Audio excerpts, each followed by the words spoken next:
چھوٹی سی عمر تھی حضرت فاطمہ کی جب حضرت ختیجہ وصال کر گئی.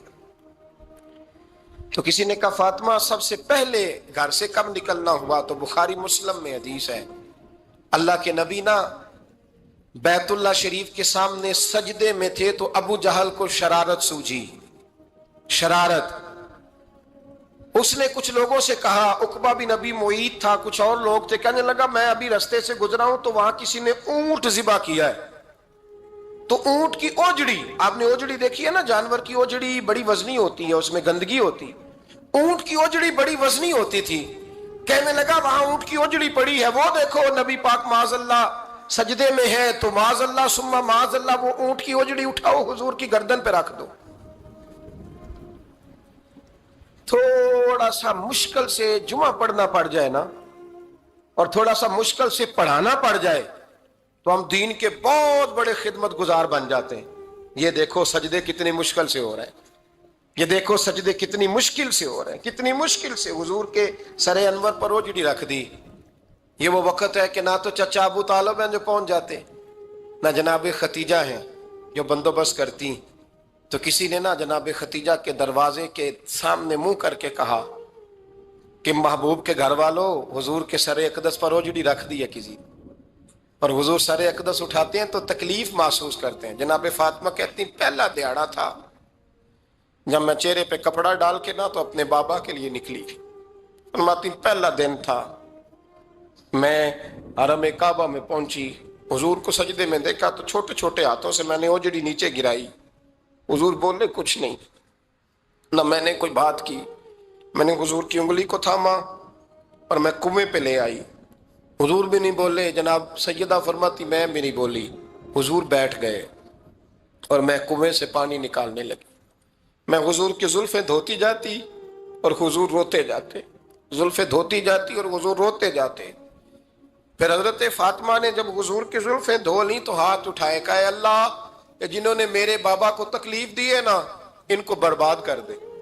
میں رات روایت پڑھ رہا تھا مشکات سے تو میں حیران ہو رہا تھا کہ یہ عجیب منظر ہے، یہ عجیب منظر ہے کہ جب طائف والے پتھر مارے اور نبی کریم علیہ السلام سے حضرت زید بن حارثہ کہ حضور دعا کریں گے تباہ ہو جائے، تو نبی پاک کہ نہیں زید میں نے نہیں ان کے لیے تباہی کی دعا کرنی، یہ نہیں ٹھیک ہوتے تو ہو سکتا ہے ان کی نسلیں ٹھیک ہو جائیں.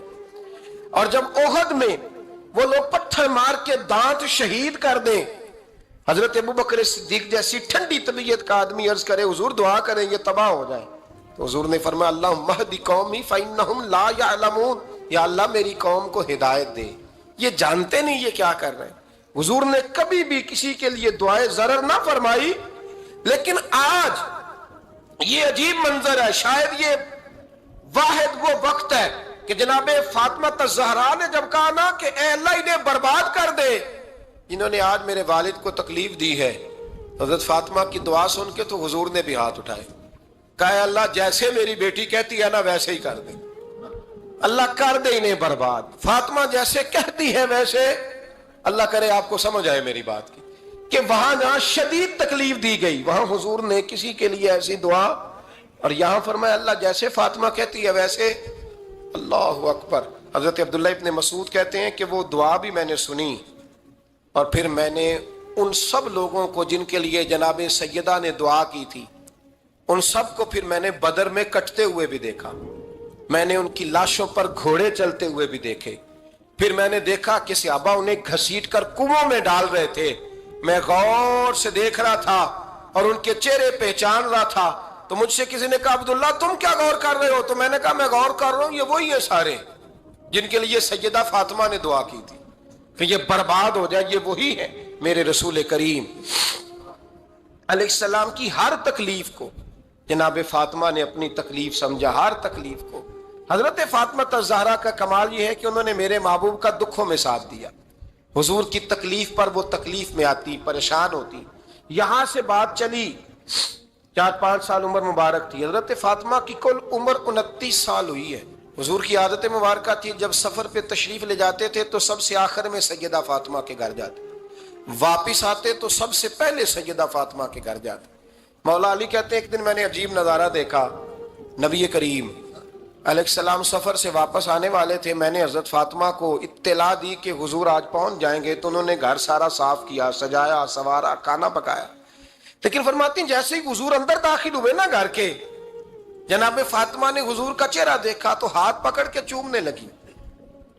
اور کہتے ہیں جب انہوں نے سر اٹھایا تو ان کا چہرہ سارا آنسوؤں سے بھرا ہوا تھا. رسول کریم نے بیٹی کے سر پہ ہاتھ رکھا, بٹھا لیا.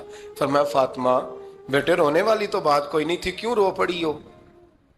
تو عرض کرنے لگی محبوبہ میں بچپن سے دیکھ رہی ہوں, محنت کرتے, جد و جہد کرتے, مشقت کرتے, یا رسول اللہ آج آپ آئے ہیں تو آپ کے چہرے پر تھکاوٹ کے آثار ہیں, حضور وجود تھکا ہوا ہے.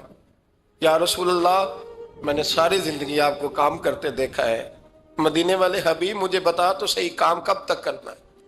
کو وقت آئے گا جب آپ کی کمر بھی بستر سے لگے, کو ٹائم آئے گا آپ گھر میں بیٹھیں, من پسند غذائیں کھائیں. حضور کب تک یہ جد و جہد کرنی ہے, کب تک یہ کام ہوگا؟ جناب فاطمہ فرماتی حضور نے میرے آنسو پونچھے.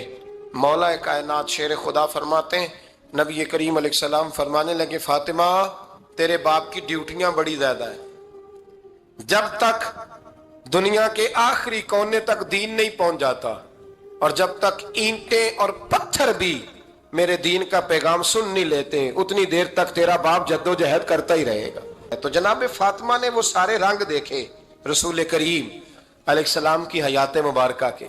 پھر یہ ساری کیفیت جب دیکھی نا کہ حضور اتنی محنت کرتے ہیں, تو پھر جناب فاطمہ کو میرے نبی کی امت سے پیار بڑا ہو گیا صلی اللہ ہو.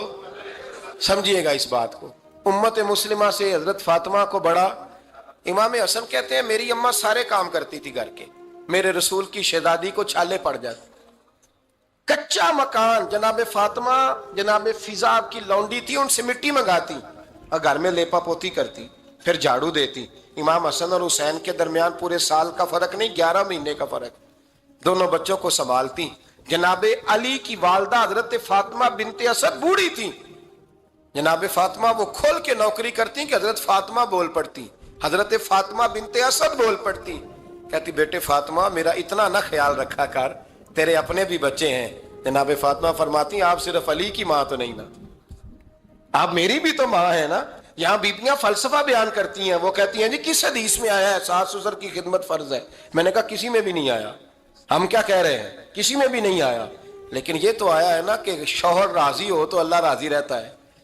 تو اگر شوہر ماں باپ کی خدمت سے راضی ہوتا ہے تو کرو خدمت, اس کو تو راضی کرنا ہے نا, اس پر تو توجہ دو.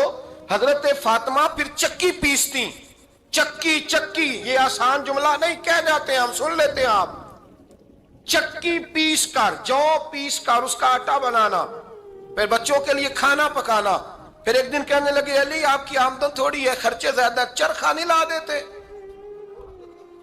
فاطمہ کیا کرو گی؟ فرمایا تھوڑا سا سود بنا لیا کروں گی, تم بیچ آیا کرنا. چلو میں تھوڑا ہاتھ بٹاؤں گی. یہ ساری ڈیوٹیاں کر کے حضرت حسن برواتے ہیں. پھر عزت والے رسول کی عزت والی بیٹی, پھر شانوں والے نبی کی شانوں والی بیٹی, پھر پاک محبوب کی پاک شہزادی. ساری ڈیوٹیاں کر کے رات کو مولا علی سے کہتی اگر آپ اجازت دیں تو اللہ کو راضی نہ کر لوں. حضرت علی فرماتے فاطمہ جیسے دل کرے. تو امام حسن کہتے ہیں پھر میری ماں مصلی بچھا لیتی, مصلی, اور پھر ساری رات وہ نماز پڑھتی, ساری رات. اور فرماتے ہیں جب سویرے ہاتھ اٹھاتی تو پہلی دعا یہ کرتی اے اللہ میرے رسول کی امت پہ رحم فرما, اے اللہ میرے رسول کی امت پہ رحم فرما. تو کہتے ہیں زمانے بیت گئے یہ دعا سنتے. تو ایک دن میں قریب گیا تو میں نے کہا امی حضور کوئی دعا میرے لیے بھی کر دیں, کوئی حسین کے لیے بھی کر دیں, کوئی زینب کے لیے بھی کر دیں. ساری دعائیں امت مصطفیٰ امت مصطفیٰ امت مصطفیٰ. کتنا بڑا جملہ ہے, کتنا بڑا. شیخ محقق نے لکھا ہے کتنا بڑا. جناب فاطمہ فرمانے لگی تیرے لیے بھی کرتی ہوں, حسین کے لیے بھی کرتی ہوں, زینب کے لیے بھی کرتی ہوں, سب کے لیے کرتی ہوں. پر بیٹا یاد رکھنا فاطمہ کی دعاؤں پر پہلا حق میرے رسول کی امت کا ہے. فاطمہ کی اصل میں بات بہت خوشی کی سنا دی میں نے آپ کو, لیکن آپ وہیں سست کے سست رہ گئے. یہ کسی عام آدمی کی دعا نہیں, پیر صاحب کی, درویش صاحب کی رٹی رٹائی دعا نہیں, یہ سیدہ فاطمہ کی دعا ہے. آپ کو اتنا بڑا خزانہ مل رہا ہے اور آپ سمجھے ہی نہیں بات کو. حضرت فاطمہ فرمانے لگی میری دعاؤں پر سب سے زیادہ حق میرے رسول کی امت کا ہے، تو میں یہ حق ہمیشہ ادا کرتی رہوں گی، میں انہیں دعائیں ہمیشہ دیتی رہوں گی۔ حضرت فاطمہ بڑا پیار کرتی ہیں۔ امام حسن کہتے ہیں کہ ایک پورا دن گزر گیا، کھانے کو کچھ نہ ملا، اگلی شام آ گئی تو چند روٹیاں کھانے میں ملیں، جوں لائے حضرت علی، جناب فاطمہ نے پیس کے روٹی پکائی، فرماتی ہیں سب کو کھانا کھلا دیا تو اپنی روٹی آپ نے رکھ لی۔ جب آپ کھانا کھانے لگی، کھانے پر ہاتھ ہی رکھا تھا کہ دروازے پر کسی نے صدا دی، تو کہتے ہیں بولنے والے کے لفظ بڑے عجیب تھے، جس نے صدا دی نا اس کے لفظ بڑے عجیب تھے، کہنے لگے اور رسول اللہ کی بیٹی، میں 2 دن سے فاقے میں ہوں، تو مجھے پتا ہے اس گھر سے روٹی ضرور ملے گی۔